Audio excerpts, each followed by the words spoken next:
Welcome to icon news. నేను మీ పవన్ కృష్ణ.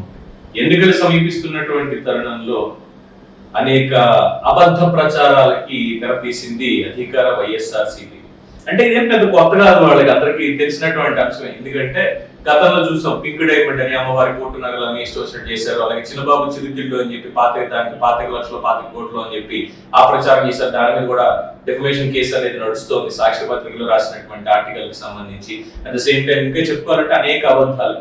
ఎస్సీలకి చంద్రబాబు నాయుడు మొత్తం మోసం చేశాడు అంటే చింతమనేని ప్రభాకర్ గారు కావచ్చు, మిగతా వాళ్ళని ఇలా పూచిగా చూపించి ఇలా చేశారు, ఎస్సీ మీద దాడులు ఇలా జరిగాయి ఇది అని చెప్పి మొత్తానికి వచ్చారు. అయితే ఆ అబద్ధాలని తెలుగుదేశం పార్టీ కాదు అక్కడ అధికారంలో ఉన్నప్పుడు చేసింది, అధికారంలోకి వస్తే మేము చేస్తామన్నట్టుగానే వైఎస్ఆర్సీపీ ఇప్పటివరకు ప్రవర్తించింది. సో ఇవన్నీ ఒక ఎత్తు. అయితే ఇప్పుడు సరికొత్తగా తెలంగాణ రాష్ట్రంలో జరిగినటువంటి ఎన్నికల్లో ఎక్కడెక్కడి నుంచో దేశ విదేశాల్లో ఉన్నటువంటి social media Telugu people influencers ఎవరైతే ఉన్నారో ప్రతి ఒక్కళ్ళతోటి ఏదో పాట కూడా చేయించారు కదా. మొత్తం అన్ని చోట్ల ఇదిగో ఇదే డెవలప్మెంట్ అంటే ఇగో ఇలాగే ఉండాలి అన్నట్టుగా చేయించారు కదా. ఆ వ్యూహం బెడిసి కొట్టింది అనేది వైఎస్ఆర్సీపీ మర్చిపోయినట్టున్నారు. ఎందుకంటే ఇప్పుడు total YSRCP social media handles అన్ని కూడా చూసేది, ఈ సోషల్ క్యాంపెయినింగ్ అంతా చూసేది సకల శాఖ మంత్రిగా పేరు పొందినటువంటి సజ్జల రామకృష్ణారెడ్డి గారి కుమారుడు సజ్జల భార్గవ రెడ్డి. సో ఇక్కడ బాహాటంగానే అంటున్నారు, సజ్జలకున్న తెలివితేటల్లో ఒక వంతు కూడా భార్గవ రెడ్డికి లేవే. అక్కడ తెలంగాణ ఎన్నికల్లో ఏం జరిగిందో చూసిన తర్వాత కూడా ఇంకా ఇలా ఇన్ఫ్లుయెన్సర్స్ తోటే వెళ్తాడా అన్నటువంటి.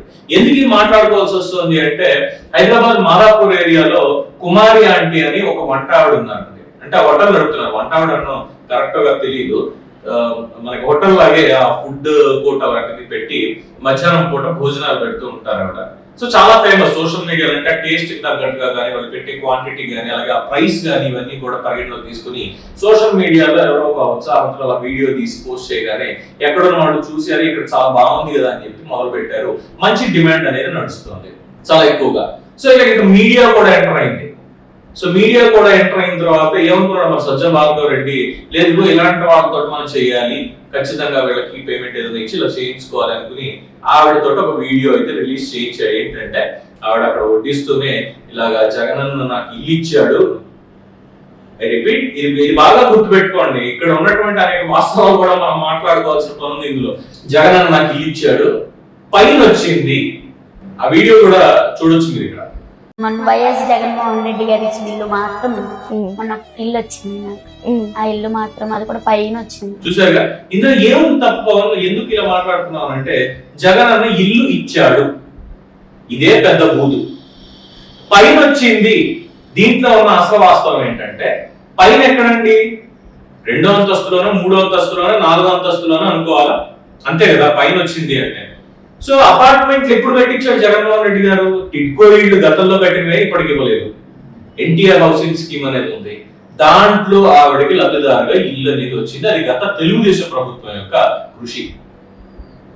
సో దానికి జగన్ ఇచ్చాడంటే చంద్రబాబు నాయుడు గారు ముఖ్యమంత్రిగా ఉన్నప్పుడు చేసినటువంటి పని ఇది నాది అని చెప్పుకుంటూ దానికి మళ్ళీ ఇగో ఈ తొక్కలో సోషల్ మీడియా తొక్కలోది కాదు, ఈ దరిద్ర కొట్టే క్యాంపెయిన్ల రూపంలో పాపం ఆవిడ పొట్ట పోసుకుంటుంటే దాన్ని చెడగొట్టేలా కూడా చేశారు.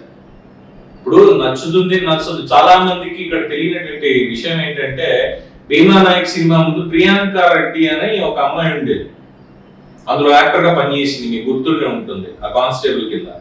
సో తను ఇంజనీరింగ్ చదివేటప్పుడు జగన్మోహన్ రెడ్డి బై బై బాబు అన్నటువంటి ఒక క్యాంపెయిన్ లో పాల్గొనడం. ఇదంతా అయిన తర్వాత అభిమానులు ఉంటారు కదండి, రాజకీయ నాయకులు అన్న తర్వాత పార్టీలు అన్న తర్వాత అభిమానులు ఇద్దరికీ ఉంటారు కదా. సో అలాగా ఆవిడ జగన్మోహన్ రెడ్డి గారి అభిమాని.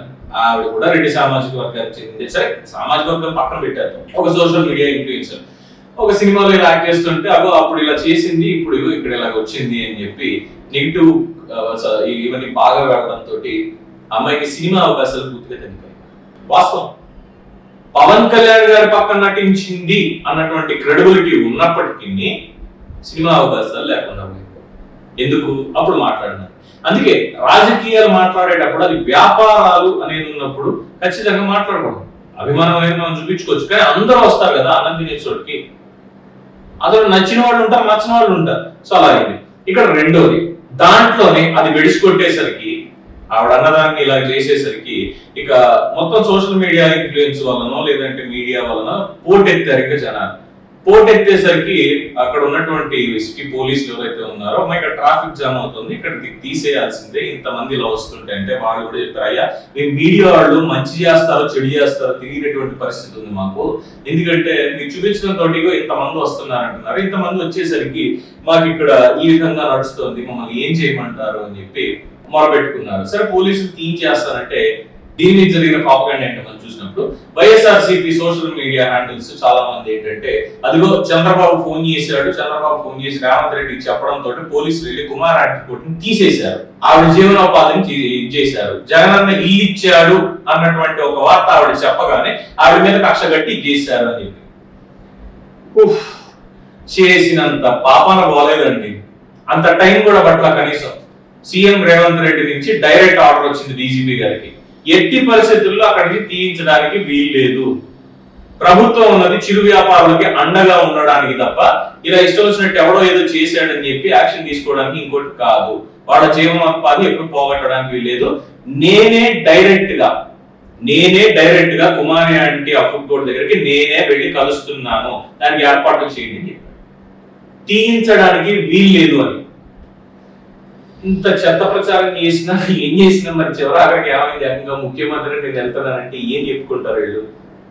లేదు దానికి కూడా ఏముంది, చంద్రబాబు నాయుడు చెప్పాడు కాబట్టి రేవంత్ రెడ్డి ఇప్పుడు వెళ్తున్నాడు, ఇలాగే మాట్లాడతారు. సో ఇవన్నీ గిమిక్స్. ఇంకా ఏంటంటే ఆల్రెడీ చెప్పాను కదా తెలంగాణ ఎన్నికల్లో ఇన్ఫ్లుయెన్సర్స్ ఎంత బొక్కబడింది వీళ్ళకి అనేది. ఇప్పుడు ఆంధ్రప్రదేశ్ లో కూడా సజ్జల భార్గవరెడ్డి నేతృత్వంలో సోషల్ మీడియా ద్వారా ఇలాంటి అప్రతిష్టపాలయ్యేటువంటి కార్యక్రమాలు ముందు జరగబోతున్నాయి తప్ప ఇంకోటి లేదు. At same time Kumari aunty చెప్పిందంట జగనన్న అన్న పేరు ఒకటి తప్ప ఇల్లు ఇవ్వడం కరెక్టే, అది పైన ఉండడం కూడా కరెక్టే, అది గత ప్రభుత్వ హయాంలో నిర్మించినటువంటి అది టిట్కోనే ఎన్టీఆర్ హౌసింగ్ రెండు స్కీమ్స్ ఉన్నాయి కదా, ఈ రెండిట్లో ఏదో ఒక దాంట్లో అయితే ఖచ్చితంగా ఆవిడకి ఇల్లు అనేది వచ్చింది. ఇది అందులో ఉన్నటువంటి ఆస్తాలు వాస్తవం. ఇంకేం చెప్పాలి? దీని మీద ఏదో కుట్ర చేసేశారు అది ఇది అని ఎందుకు వస్తారో తెలియదు. ప్రజల్ని మభ్యపెట్టడానికి అబద్ధ ప్రచారం చేయడానికి ఉన్నదాన్ని ఇలా వాడుకుంటూ. ఇక మా మీడియా మిత్రులు కూడా కొంచెం చెప్పాలి, కరెక్టే ఎక్కడన్నా బాగుంది ఇలా ఉంది అంటే చూపించడంలో తప్పు లేదు, వాళ్ళని ఫేమస్ చేస్తాం, కానీ అది ఎంతవరకు మిగతా వాళ్ళకి ఇబ్బంది కానంత వరకు ఉన్నారు, వాళ్ళకి అసలు ఎవరైతే చేస్తున్నారో వాళ్ళకి ఇబ్బంది కానంత వరకు ఉన్నారు. ఎగ్జాంపుల్ చెప్తా, maybe not relevant for this topic. Baby అని ఒక సింగర్ సోషల్ మీడియాలో చాలా హైలైట్ అయ్యాడు, మట్టి మనిషి నుండి నేను అనే ఒక పాటతో. అంతకుముందు ఏదో ఒక పాట పాడితే ఇది న్యాచురల్ టాలెంట్ అని చెప్పి గోదావరి జిల్లాలో న్యాచురల్ టాలెంట్ అని చెప్పి రఘుగుజ్జ గారు ఆవిడకి ఒక అవకాశం ఇచ్చారు. తర్వాత బాలసుబ్రహ్మణ్యం గారు కానీ మిగతా వాళ్ళు కానీ ఎంతో మంది సన్మానం చేయడాలు ఇవన్నీ కూడా చేశారు. మొత్తానికి ఆవిడ లైఫ్ స్టైల్ మారింది. కానీ ఇప్పుడు ఎక్కడ ఉన్నారు వెరీ సింగర్ బేబీ? అర్థమవుతుంది అనుకుంటా మీడియా వాళ్ళకంటే ఆ పర్టికులర్ మూమెంట్ లో టీఆర్పీని క్యాష్ చేసుకోవడానికో ఇంకో దానికో చేసేటువంటి ప్రయత్నాల్లో ఎంతో మంది ఇలా ఫేడ్ అవుట్ అయిపోతున్నారు, అనవసరంగా ఇబ్బందుల పాలవుతున్నారు. సో మీడియా మిత్రులు కూడా కాస్త సంయమనంతో ఏం చేస్తే బాగుంటుంది, ఎలా చేస్తే బాగుంటుంది అనేది ఆలోచించుకుని అప్పటికప్పుడు ఏదో సెన్సేషన్ చేసేసి మా ఛానల్ చేసింది ఇదే చేసింది అని చెప్పుకోవడం మాత్రమే కాకుండా ప్రజలకు ఉపయోగపడేలాగా ఎవరైతే ఆ ఉపాధి పొందుతున్నారో వాళ్ళకి ఇంకా ఉపయోగపడేలాగా కార్యక్రమాలు చేసుకుంటే బాగుంటుంది అని ఒక చిన్న సూచన ఇచ్చే స్థాయి నాకు ఉందో లేదో తెలియదు కానీ ఇవ్వాలనిపించింది. సో తప్పుగా మాట్లాడితే క్షమించాలి. దీని మీద మీ అభిప్రాయం ఏంటనేది కింద కామెంట్స్ రూపంలో తెలియజేయండి. చూస్తూనే ఉండండి ఐకాన్ న్యూస్. నేను మీ పవన్ కృష్ణ.